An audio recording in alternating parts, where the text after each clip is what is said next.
Hello, good evening.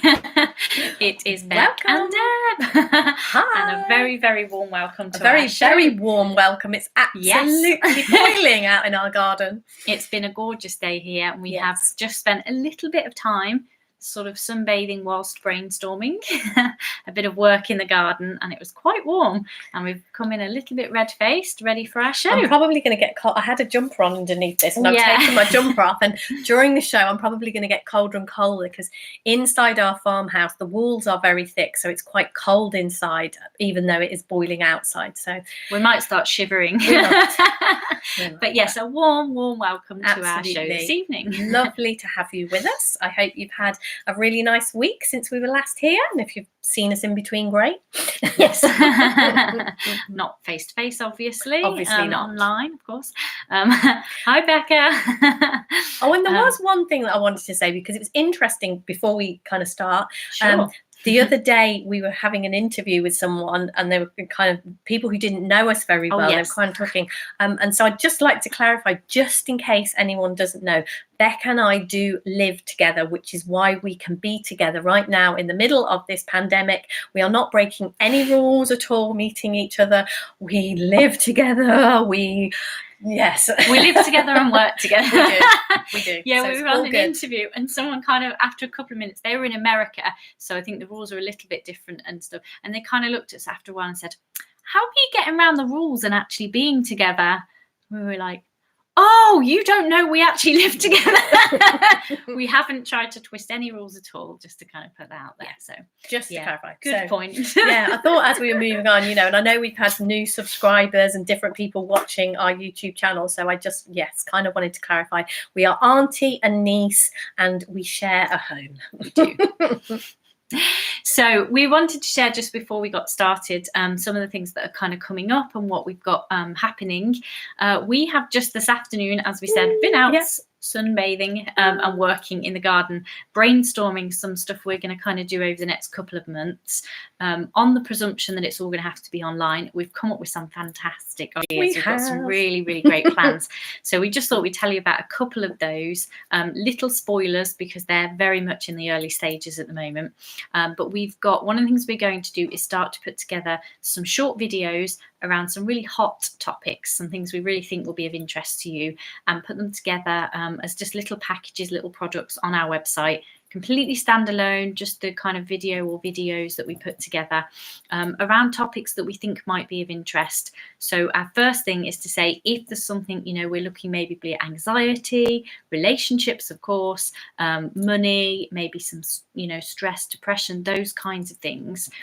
So if you've got any topics you want us to do, we're probably going to try and get a few out in April and then do 1 or 2 a month after that. So it'll be an ongoing thing. And if there's a topic you like, you can buy that product, that video. And if you don't like the topic, you don't have to. It's a really simple and easy little videos that we're going to put together. Simple. Yeah, absolutely. So yeah, let us know if there's any particular topics you might be interested in. And then we'll kind of go with ones that we think will work and that people will like. So that's one thing. We also are going to, am I allowed to say this? Yes, you can say it. We're also, actually, what are you going to say? Yeah, what am I going to say? I don't know whether you're allowed to say it, because I don't know what you're going to say. We're also starting a conversation about doing a 30-day online program around money. We're very aware that kind of people's relationships with money and a lot of the stress and worry that's happening at the moment is going to be kind of money related with what's happening. So we're going to start to put together a program that will probably be coming out around May time. So keep your eyes peeled around money and sort of in light of what's happening at the moment. But generally as well, because don't we all, sometimes worry Money a little always, bit. yeah. Our relationship with money is always one of those. And I know that is something, again, when I came across this understanding, everything shifted for me around relationships, and money was such a blind spot for me. It was just like money was outside of the principles, and it stayed like that for quite some time. And then just one of the reasons that we do live together and work together like this is because I had just a huge shift around money, and I was like, oh, why didn't I see that before? Why didn't someone tell me that? And so we share a little bit around money and your relationship with money. So Yep. And then I think Deb, you were going to share a little bit relationships about Relationship School. Cool. So we started Relationship School on Monday. We had an absolutely fantastic call on Monday. We have got our next call tomorrow. And it's not too late to join us at the moment because we have only just started. It is an 8-week. We are going to be live in Relationship School for 8 weeks. And I just kind of wanted, at some point, we will close down anyone else being able to join. But if you haven't joined yet and you are at least, you're considering it at all, do jump in right now, because we have changed the structure of the pricing. And if you go on our website, you can get it for a really, really reasonable price, and it is never going to be that price again. And the thing about Relationship School is, once you have joined, you can be in there for life. And we're already talking about some things we're going to be adding in for September, some extra things we're doing, some, on our brainstorming, we have some fantastic ideas. So we're going to be kind of ramping it up, doing even more. So it is a great opportunity to get into Relationship School now for a really, really, really amazing price. And you can come back as many times as you want to when we do that live. And there will be all sorts of amazing things just being added in there. So it is really, really, it's a no-brainer to join now if you haven't joined. So. Yeah, absolutely. So our first, as always, part of the show is living, learning, and loving. Oh my gosh! So where to start? So I feel for me that the first thing that I want to bring up is a word that kind of keeps rolling around in my mind that I've been kind of learning isn't quite the right word, I don't think, but sitting with is trust.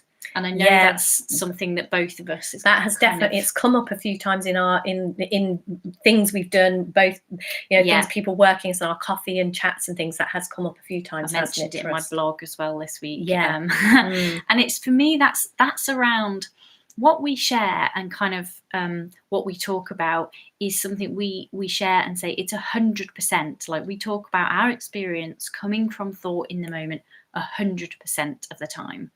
And like, I've noticed that what I do is say that a lot and then have moments myself where I'm like, really, does it? Can I see that here? And this, for me, what's been kind of my learning over the last week is to see again that 100% is something I can trust. Yeah. And I know for me, like around my learning this week, is that there's been a couple of moments where things have happened, or, things have come up, and I've gone to a place of getting caught in my thinking, I suppose, is the best way to say it. Got caught in that, and it hasn't looked real. And then that memory of what we know to be true, and because of what we know to be true, and because of the amount we've played in this arena, if you like, I go back to that place of, however scary this looks, I can trust that. Yeah. I can trust. Yeah. And because definitely, like, my son and my daughter, who live very close to me, like everybody, I guess everybody's had like people struggling or people asking questions. And like, my daughter's got a 12-month-old baby, and she's used to me supporting her and helping her a lot, because it's quite difficult. You've been there when you've got a baby like that. And, in those moments when she's kind of gets upset because she's got no support, or my son hadn't moved out that long and I can't go and visit him, and I have these moments of, they're not going to be okay without me. And that looks real. It looks really real and true. Yeah. And then reminding myself that they have wisdom. They are a part of this, this, what's the word that we use? System. Where had that gone? They are a part of this. Where did that word go? What word, the system? Yeah, the kind of, the setup that we talk about in terms of how our experience is created. Yeah. And definitely for me, there's something as well about not just the trust of my experience is always created in the same way, but even kind of taking that, for me, the system that we kind of talk about is that we can trust what is happening, as in, the corona and the lockdown and how life is at the moment. It feels, I can go into a place where I'm fighting that, where I'm kind of saying it shouldn't be this way. I should be able to see my partner. You should be able to see your family. It should be, da, da, da, da, da, da, da. And I can even see that I can take it sort of a stage further, if you like, that it's not just trusting that our system, our experience is created the same way every time, but also that this system has got our back. Yes. So actually what is happening, we can trust that too. No matter how much it looks like it should be a different way, we can actually trust that there's something, maybe we don't even know why this is happening or why it is that it's this way, but we can actually trust that that's okay too. Yeah, we were just talking, weren't we, before we came on, how it feels like initially when this kind of all happened, it felt like anybody who was poorly or anything was like far away and nothing we knew about. And gradually it is kind of creeping a little bit, with Boris being in hospital. I know we're not actually friends of Boris. He's not actually close to us. He's in London, but he's someone we kind of know and are aware of. Yeah, and a friend, a friend of ours has potentially had the virus. Yeah. It appears that way.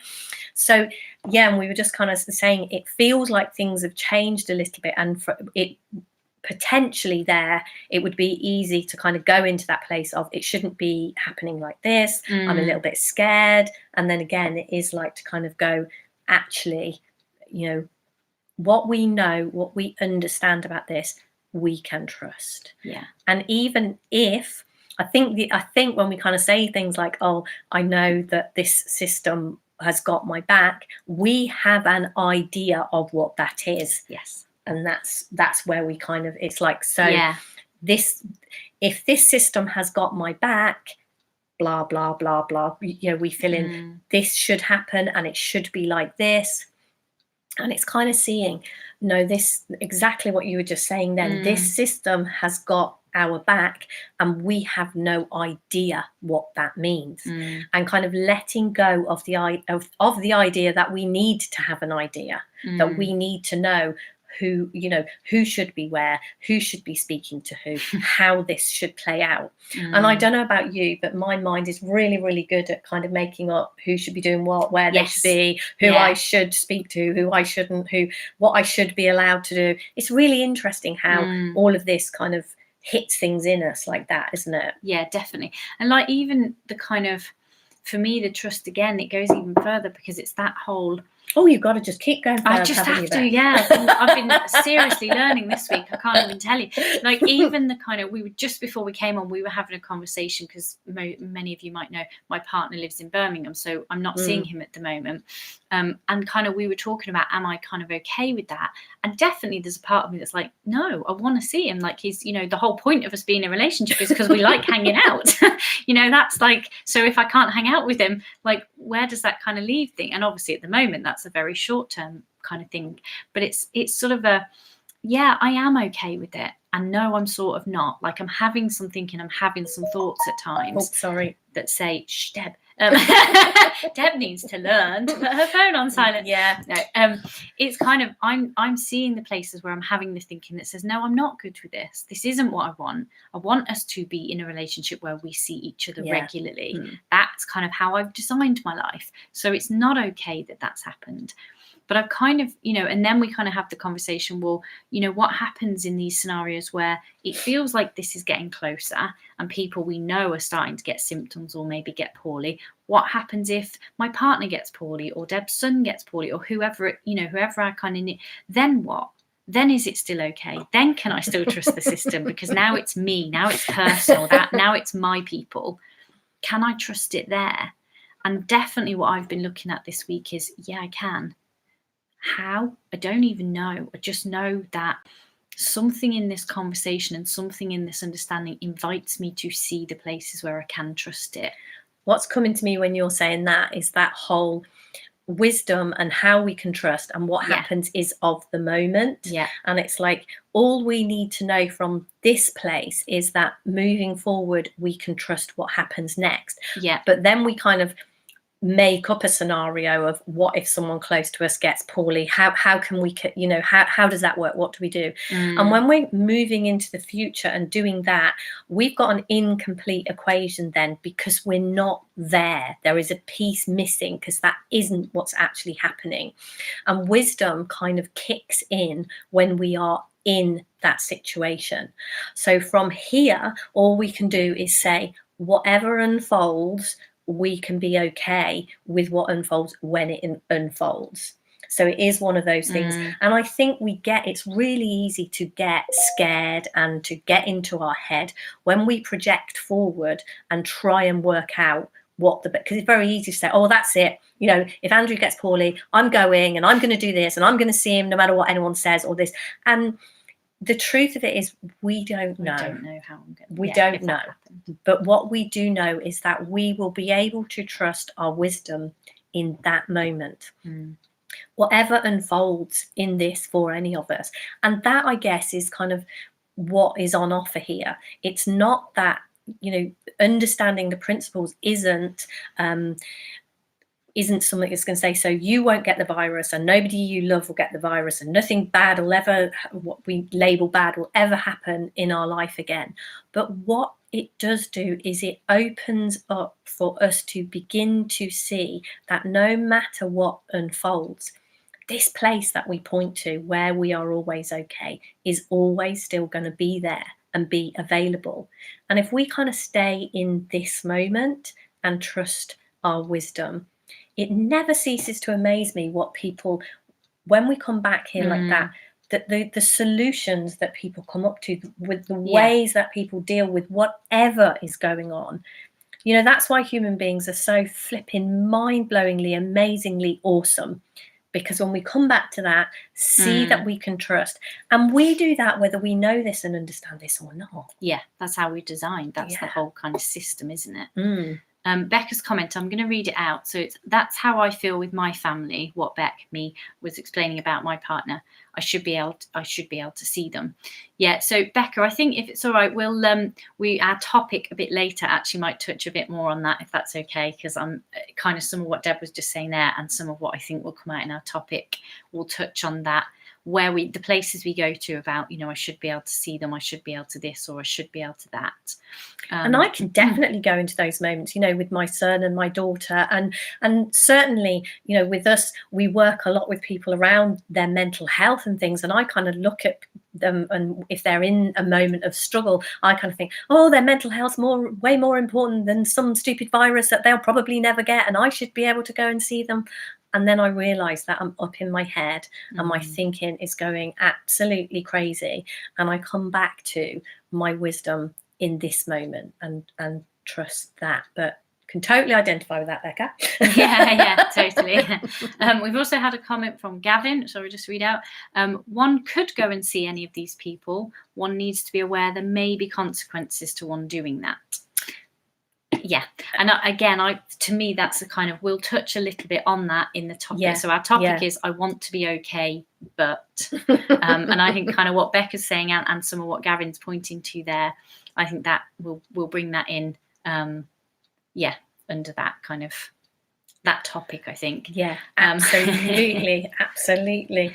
Yeah, and Joe's just added, yes, there are other ways to see people other than actually seeing them. Yeah, that's a good kind of point in this as well. And obviously, you know, we're doing that and making the most of that as well. Yeah, Beck's had quite a few online dates. I have. Online dating is the new dating. So that's kind of our learning. I'm going to touch a little bit on our living, I think, for the last kind of couple of minutes before we move. And loving. Before we move into our question and topic. But I think our living this week is kind of similar, actually. Because, well, I mean, I won't talk to you, but my living this week has been all around kind of picking up on hobbies and interests that I have or that I would like to have that I've not really given time to before, or at least for a while. So I've been doing a lot of gardening. I've been online with my nan who lives in Coventry, and she's been teaching me to knit online. And she's finding me a pattern. So I've just been practicing at the moment, but I'm going to attempt a pattern to actually make a hat or something exciting. And cross stitching, which is something I've done for years, but actually haven't done a lot of for a while. So I've been my living has been actually taking what feels to me like an invitation to slow down and do some of the things that I really love doing, like actually consciously going, right, I'm going to spend some time in the garden now. I'm going to knit. I did learn to knit many years ago and haven't kind of kept it up. So it's sort of a relearning for me. And I've wanted to do it for a while and kind of not made myself find the time. So my living this week has been around, actually, I've got a bit of extra space and time here. What am I going to do with that? What are the things I'd like to do with that? So that's very much been my living this week. And I know some of you, like we've spoken about this in other places, and my living and learning has crazily been, I have never been a gardener. And then I opened this email from Nicola Bird. I don't know if any of you know Nicola Bird, and she's starting this gardening project called the Floral. I'm losing my words today. Aren't you? Yeah, the Floral Project. And she asked for some people to be founding members in this floral project. And, you know, when I've shared with my family online, my extended family, and in our household here, everybody's been absolutely laughing their heads off, because I'm actually going to attempt to plant some seeds and grow some flowers. And I have but it's been really exciting. I've been having such fun with it, and I have no idea where it's going to go. And one of the things that I was kind of living and learning about myself around that was, we're in a Facebook group, all the people that are the founding members of this project, and we're kind of having instructions on what to do and because of the lockdown and because of where we are, a lot of the things that around gardening that would be very easily accessible, we just can't get them, you know, because I can't just pop to the shops, I can't pop to a garden centre, I can't do this. So and I noticed that I am the kind of person that can get sometimes very impatient and kind of I want to be doing this and I want to be on it and I want it to have happened and I want it to be quick. And what I kind of realized around this whole gardening project is, this isn't something, you know, I'm not going to plant a seed and have a flower by the weekend. But, you know, so my living and learning has definitely been about that kind of that slowing down and that allowing to unfold. And it's been a beautiful metaphor for me to kind of remember to take a breath and just let the next thing happen. And so I've had to kind of, we live on a farm and we've been foraging for ways and things and manure and stuff we can use in the garden, and finding cardboard and all sorts of things have been going on. But it's been really great learning for me to just do this more slowly.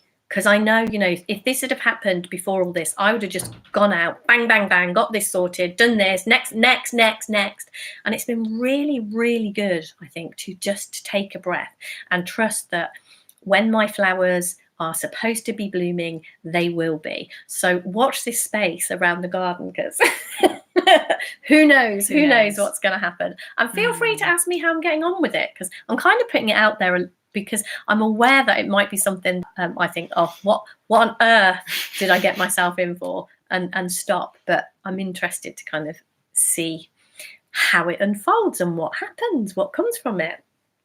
Nice. So my loving this week, because I just happened to mention him, I've had a whole rush of love for Andrew, my long-suffering, understanding and beautiful partner. So Andrew is my loving this week. He continues to teach me patience, compassion, and understanding, because that is him through and through. It totally is. So he's my loving this week, my beautiful Andrew. I hope he's listening. I hope he's watching. I'll tell him to watch the replay. I know he sometimes watches our YouTube, so he might still be at work. Yeah. If he's not at work, if he might watch the replay. And I have been loving the floral project and the idea behind the whole thing that Nicola has put out. I think it's amazing. It's something that she's hoping to do long term and got some ideas behind it. And it's that we are growing flowers that can be picked, and the types of flowers that you pick them and then more grow, like sweet peas and things like that, you know. The more that you pick them, the more that you grow.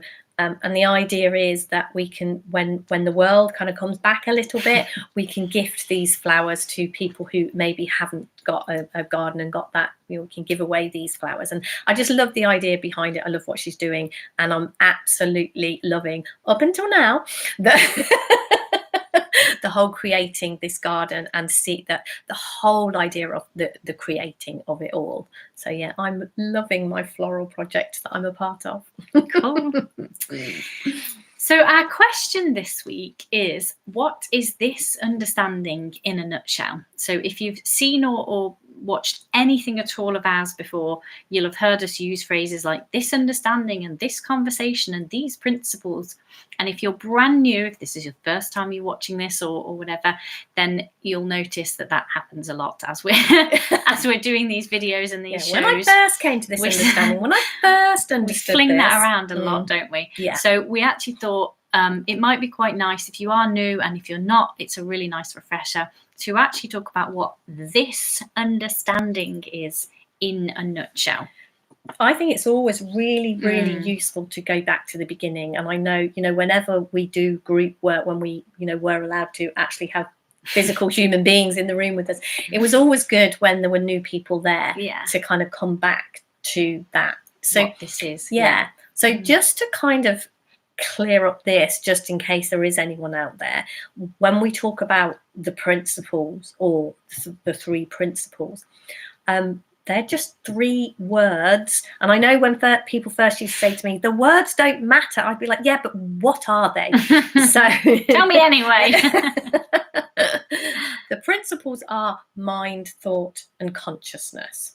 And mind to me would be something like the power behind the universe, that from which we are made. It would be, for me personally, I might call it God. Anything that you've got coming from what might mind be? Yeah, so for me it's the power behind life. It's that, like, I always go to 2 really, really key examples. One is that when you plant an acorn, an oak tree grows. And to the best of my knowledge... Plant an acorn. Oh, yeah, Deb, yeah. When you plant a sweet pea seed, because that's what I've just ordered. Yeah, let's talk in Deb's language. Hopefully you're going to get sweet peas, not an oak tree. No, you probably won't. And to the best of my knowledge, you can't plant an acorn and get a sweet pea. It kind of works. It only there's an intelligence works one way. there. Yeah, because there's something built into that means that happens. And the other one I kind of always say is that, as far as I know, as a human being, blood is moving around my body whilst I'm alive, and I don't do that. Like, I don't get up in the morning and think, oh, must remember to make my blood move around my body. That is just happening all the time, because again, there's something built into the design here that means that works. And somehow, even if it isn't working quite right, if you've got some sort of medical condition or something, if that isn't working, our body knows how to let us know as well. So all of that to me points to there is a power here. An intelligence, a power, something behind. There's something behind everything, or the source of everything. You might say, go back to the source, that kind of thing. Something underlying, something. And the reason that they're called principles is because of that, because it is kind of the beginning bit, the source. You can't go back any further. We can't go past that power. That power is as far, that's the starting point, if you like. Yeah. And then thought, for me, around the principles, around the way we talk about that, it is the fact that human beings think. So all of us, if you're watching us now, you might have been listening intently to something that we've said, and and then you might have had another thought and gone off, and completely missed a bit of completely missed a bit of what we said. We have thought, but we're not talking about the content of your thinking. I don't know about you, but I sometimes have this voice in my head that's kind of, just chattering away to me, telling me what's going on, talking about what's happening with my computer, talking about what's going on with the internet, talking about the fact that I might need a drink of water, just kind of muttering away the whole sort of time. And that is more the content of my thinking. But what we're pointing towards, when we talk about principles, is that it is a fact that every human being thinks. We don't all think the same thing, so that's where we get into the content. But if you come back again to the source, to where you can't go any further back, it is the fact that all human beings have thoughts. We all kind of have that. As far as I know, everybody I've ever spoken to has kind of got that same thing going on. So if you're different, please do let us know. But yeah, we have like a kind of running commentary, don't we? We do. And I think often, and certainly I think before I came to this, this conversation, this understanding, I don't think I was very aware of that. And if I was, I thought it was a moment kind of, once a day or something that, oh yeah, I'd noticed I've got some. But now I'm far, far more aware of it. And I'm far more kind of aware that it's going on, and then it's not something that I have to necessarily do anything with. Like, it doesn't feel to me like that. Like Deb was saying, there's certain content. My content will be different to Deb's. I know that one of the things I can have a lot of thinking about is my hair, and and the content of that. I don't have to. I'm aware that it's there, and I don't have to do anything with it. And equally, if it's something I want to do something with, like if I might have the thought, oh, go and water your garden, I might pay attention to that because I quite like my garden. So it's kind of seeing that we have thinking, we have this gift of thought that kind of gives us an experience. And then the other principle, the kind of third one, if we're going to talk about them as the three, is consciousness. And that is that's those thoughts that we have our personal thinking, they kind of get lit up and brought to life through consciousness. It's kind of almost like shining a light on your thinking, and it projects it out, and you have an experience of that. If I have the thought now, I've left my straighteners on from this morning, all I'm going to get is a massive experience of panic. That's going to have burnt half my bedroom down by now. So consciousness is what kind of brings that thought to life. So that's kind of in a nutshell what the three principles are. We've had a question from Andrew Butler. Oh, okay. Which I think was off the back of what we were talking about in living and learning, but actually fits nicely with the nutshell. So so he's put, this is great. So a couple of questions. What do you mean by trusting our wisdom? You say we are or will always be okay. So I think we can talk about that a bit in what we're saying. And then he's loving imagining me and my garden. And then he's put, I guess this isn't interactive. So our YouTube shows aren't interactive in the same way as sort of a Zoom webinar might be, but you can, as you've discovered, I think, Andrew, comment, and we'll read those out and sort of respond as best we can. And also, if you have questions before, if you're watching this and think, oh, I would like to ask them this, or feel free to message us, feel free to comment under this video, and then we'll, do it on our next YouTube show or somewhere else. Please feel free to get in touch with us with any questions or comments as well. Yeah. So to kind of pick up what Andrew's asking there about trusting our wisdom and always being okay.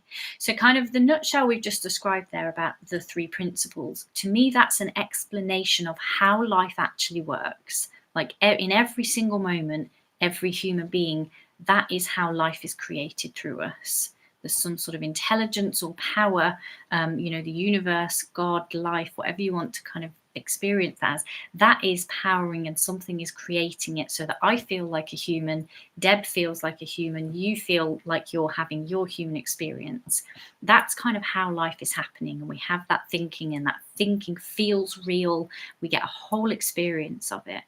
And for me, that kind of description, if you like, means that we can start to look at, okay, if that's how life's working, how can I have the best experience of that? And for me, that's kind of where the wisdom and being okay comes in. Do you want to maybe pick up on that? Okay, so yeah, absolutely. What I found for me was when I came across this kind of explanation, and it's all metaphors and pointing towards, and it's beyond words. So we kind of have to, put our own words in there. But what I found was, when I began to know that my experience was created via thought, and I feel what I think, and that can take me off in all sorts of places. But what I also kind of saw was that I had something that you might call common sense.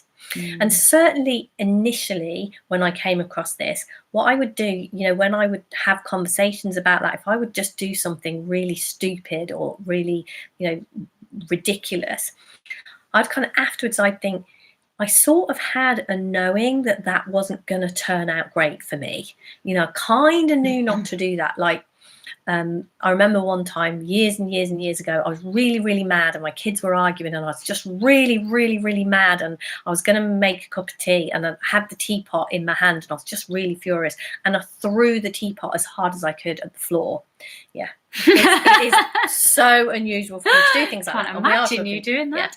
Yeah. And kind of what happened from that was, like, it was full of tea. I was actually going to empty the teapot to make a fresh tea, so it was cold, it wasn't hot, and nobody got hurt. The kids weren't anywhere near, and they were like teenagers, so it was just one of those stupid things. I knew that nobody was going to get hurt or anything, but what happened was there was tea all over the floor, and it was one of those metal teapots, and it actually chipped the floor of my kitchen. So there was a chip still in that kitchen floor now. Well, yeah, I absolutely know that is still there. So that happened. And kind of, even as I was doing that, I kind of knew that I was going to be the one that was going to have to clear up the mess. I didn't obviously know what the mess. The tea actually came out of the teapot with such force that it actually flew up, and there was tea all over the ceiling. I don't know whether I maybe threw it up and it hit the floor. I can't remember. Anyway, but there was like tea stains on the ceiling. There was tea all over the floor. There was tea bags. It dented the teapot. It chipped my floor. And afterwards, I was kind of like, you knew that was just going to be stupid. You knew that wasn't going to work out, but I did it anyway. Yeah. And what I have seen is that I am way less likely at the beginning. And that's what you might label wisdom or common sense or something. Yeah. And certainly my first recognitions of it were kind of after the fact. Yeah.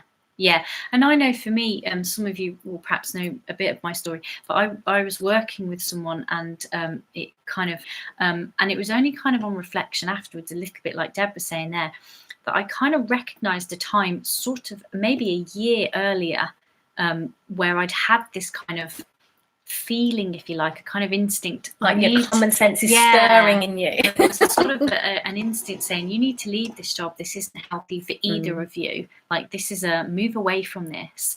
And it was about a year before I actually did move away from that job, and it was only afterwards that I was like, yeah, I kind of knew that far sooner than I actually paid attention to, because there's kind of the thought that we were talking about, the principle of thought, the thinking in my head was, no, you can't leave your job, you can't, you can't this and you can't that, and if you do, then this.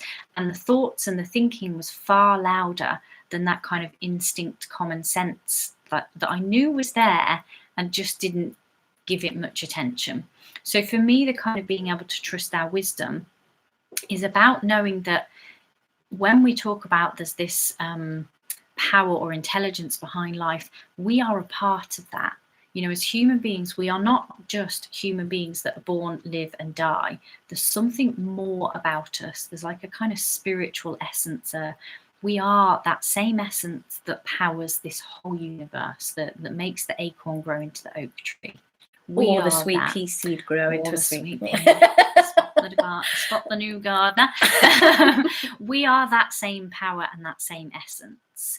And so for me, that means that intelligence that kind of makes that acorn grow into the oak tree, I can kind of tap into that almost. There's something about me that means that I don't have to listen to that thinking that goes through my mind. I can actually be quite quiet and hear that wisdom or that common sense that comes through, so that I don't throw teapots on the floor when I kind of know I shouldn't, and I don't stay in a job or an unhealthy situation longer than is sensible. I can actually hear that voice far clearer now. I don't stay in a job or an unhealthy situation longer than is sensible. I can actually hear that voice far clearer now because I'm aware of it. In the same way, I don't know if you've ever, if you've bought a new car and the car you're thinking about buying, you suddenly see it everywhere on the roads. It's like when we bring something into our awareness, we get more of it, we become more aware of it, it happens more. And that's definitely what's happened for us in this conversation. We are more aware that we have that common sense, that instinct, that wisdom, and we see it more, we hear it more. The past, when you see it in, by experience, you become more aware of it, and it is something we can trust.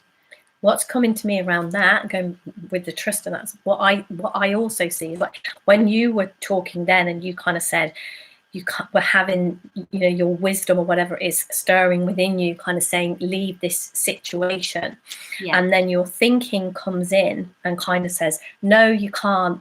Be clearly really reasonable argument why not to listen to your common sense or your wisdom or whatever it is. And what I've seen around then, somehow or other, it is like a trust, and it can really look, you know, like if you have the idea of, you know, I need to get out of this situation, and then you look and think, well, it's my job, it's my income, it's where I live, it's whatever it is, those kinds of things, and we think, I can't get out of this, and that looks way more logical and way more, you know, it looks like that is the most sensible voice to listen to. And yet there's this little, you know you shouldn't be here, you know you shouldn't do it. And what my experience has shown me is that I can trust my common sense and follow it, and something better, something good will come from that if I trust and do that. And it won't necessarily, the other thing kind of to address the I will always be okay is, I noticed that again, my thinking, that louder voice would have an opinion about what always okay is.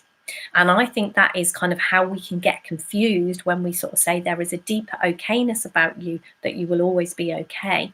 It's that we make up. So in my kind of, there's always an okayness there, you know, that stuff that we make up that makes us okay. So to say, oh, we are part of that intelligence. We are like the plasticine from what everything is created, and that you are, that is, you know, running through your veins, that is doing that.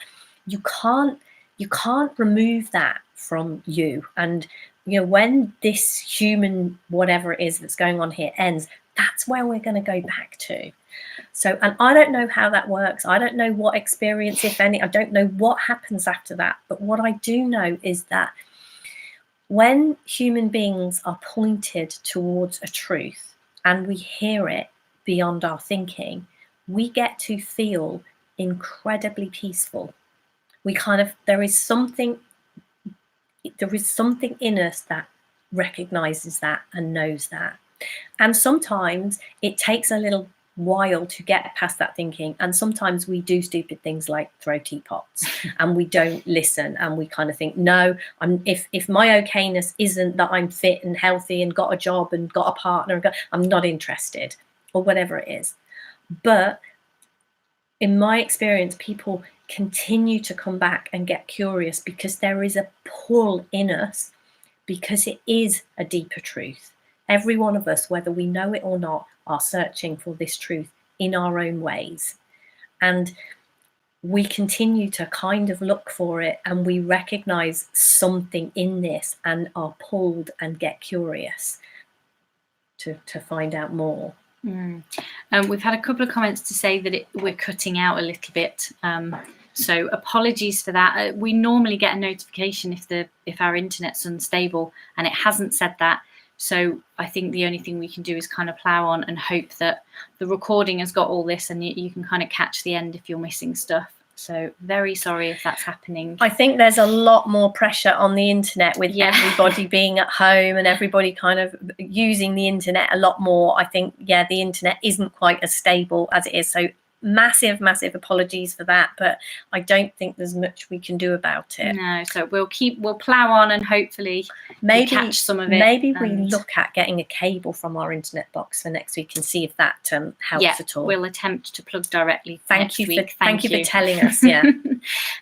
So we've sort of strayed a little bit there into our topic. Sorry. No, that's cool, because our topic is I want to be okay, but and that is around a lot of what you kind of started to say there, around we kind of see that some of what people, let me start again.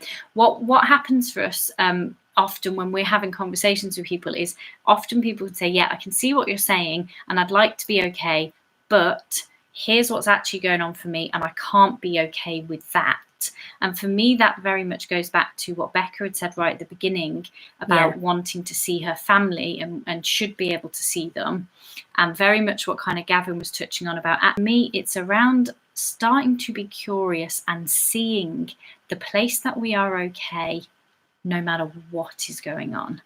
And very much like in Becca's scenario where she's talking about wanting to see her family.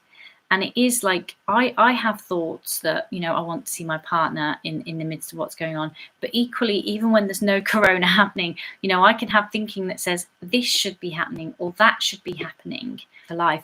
I have an experience then of not being okay. I get an experience that says, you're not okay here. You feel crap. You feel this, you feel that, and that's not okay. And for me, it's starting to see that what we're pointing to in this understanding is that okayness is a given.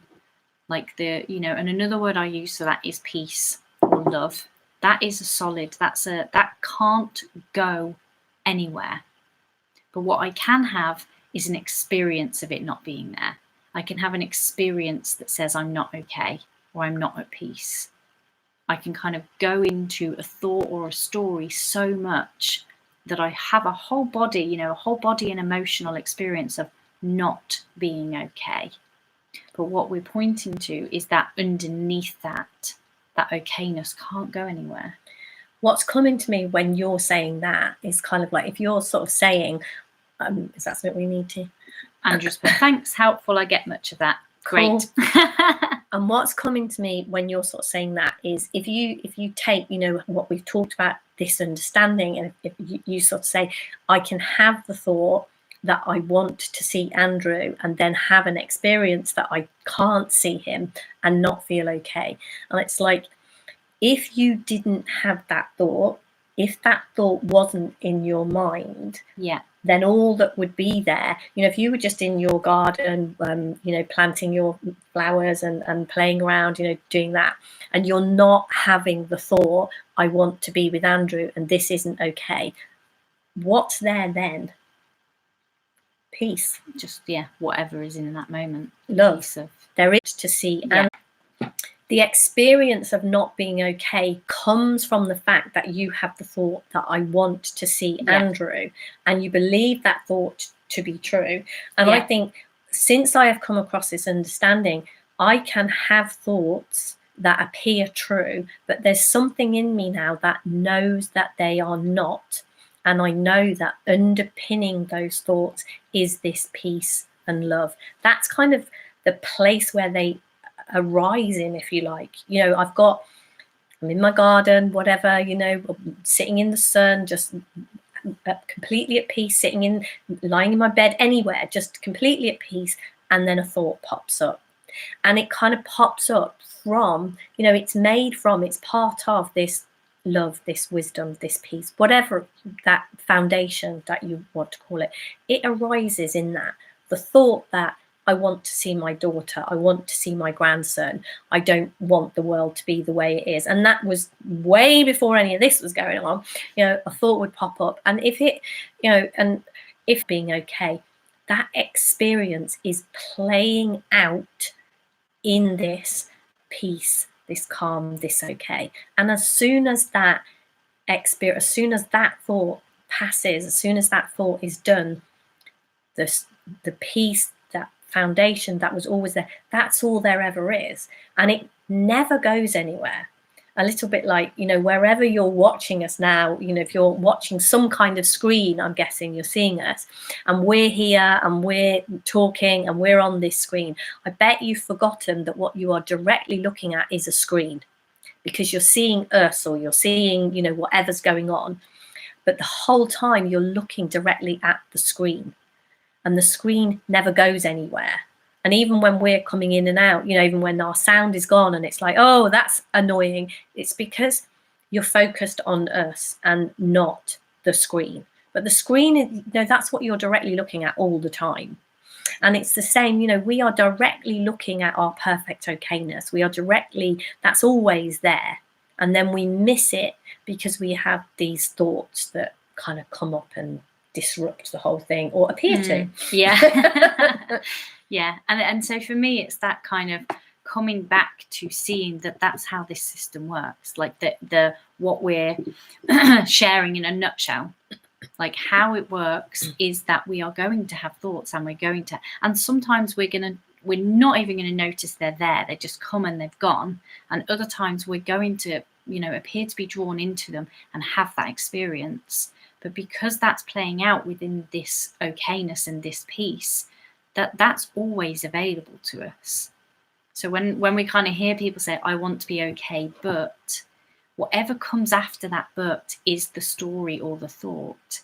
And the okayness that comes first in that sentence is just always there.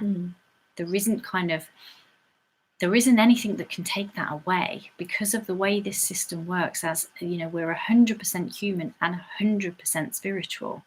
Nothing can actually remove pain with us. You can't remove that okayness, that peace, that love. The essence of what we are is that. And then we can just create an experience that we're not. And it can be a momentary experience, or it can be an experience that feels like it's going on forever.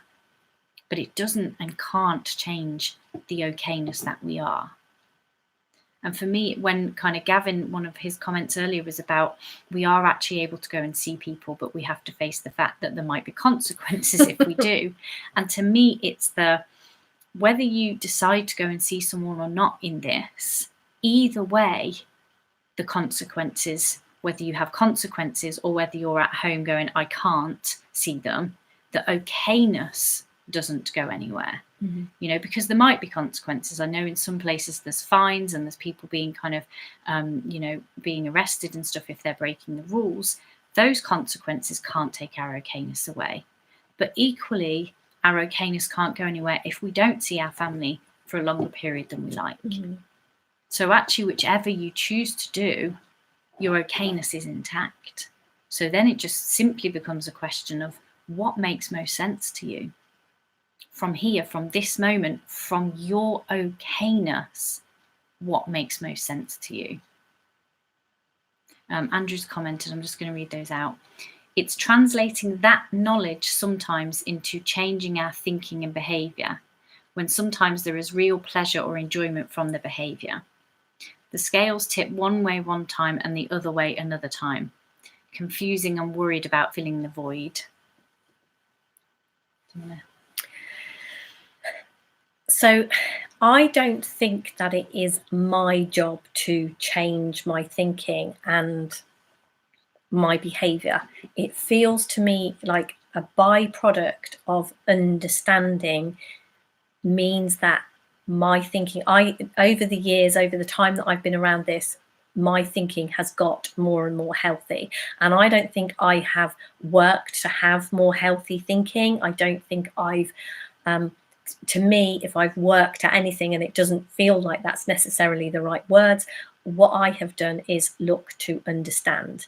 Because the only kind of problem that we can have as human beings is a thought problem.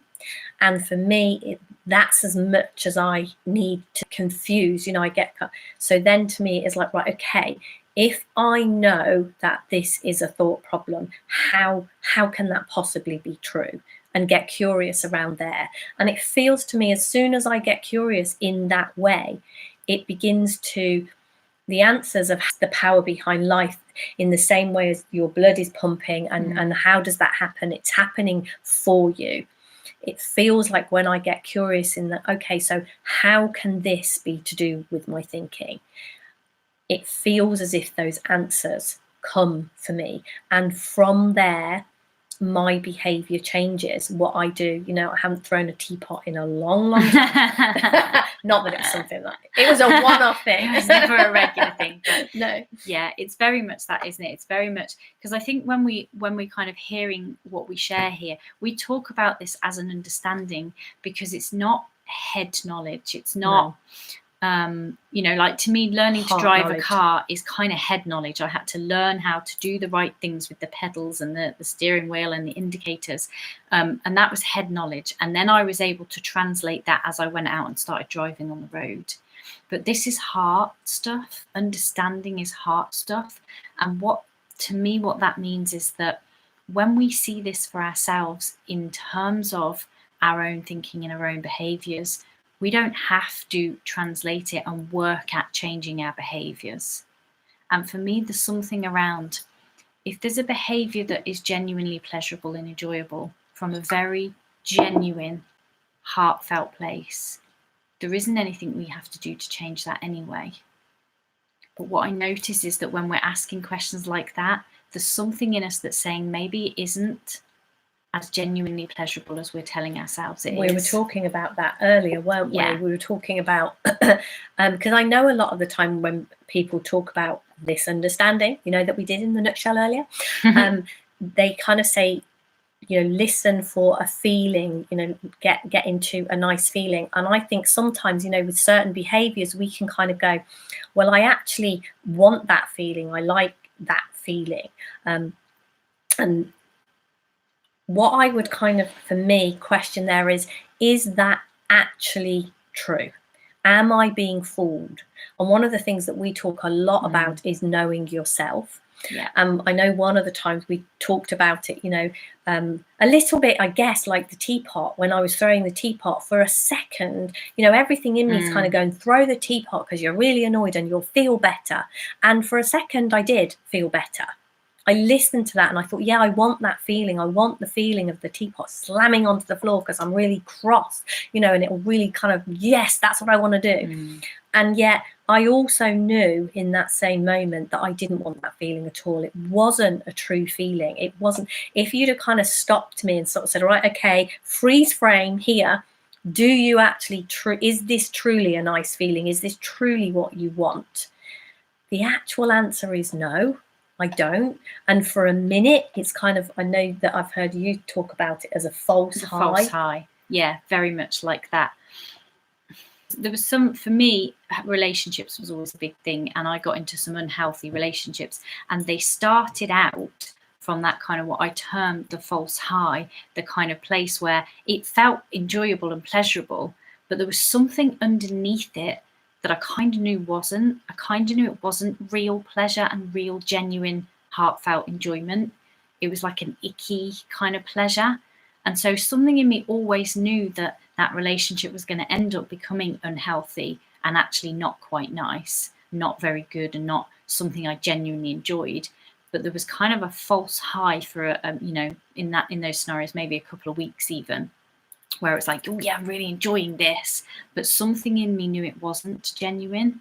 And it's that same kind of, for a minute, slamming the teapot into the kitchen floor feels great, and then it doesn't. It really doesn't, because you've damaged your teapot, you've damaged your floor, you've got cleaning up to do, and that isn't actually the behavior you want to be doing. So to me, it's coming back to knowing myself and knowing that I can trick myself into that false high, but I don't want to. That isn't actually what I want, because the genuine pleasure and enjoyment I get from healthy relationships, that's incomparable. It wipes it out, yeah. Absolutely wipes it out. So for and you know, we've kind of you've asked quite a big question there, and we've ended kind of ended up only giving it a couple of minutes attention. I think maybe we could have that as a topic or something. Yeah, I think let's talk about that kind of what we term the false high, and that kind of where our behaviours go. Because I think there's some real content in there that we can kind of pull out a bit more. I'm a kind of normally pretty good with our yip yap for an hour. Yes, so thank you very much. As always, the show has flown by.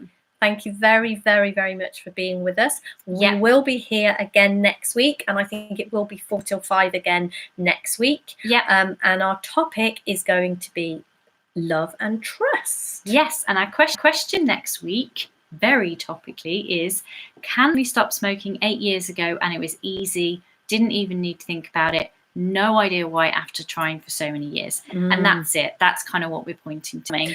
And we are in lots and lots of places during the week. So if you're not on our mailing list, you can sign up to our mailing list on our website, which is definitely the instructions for that are underneath this video, so that you know where we are and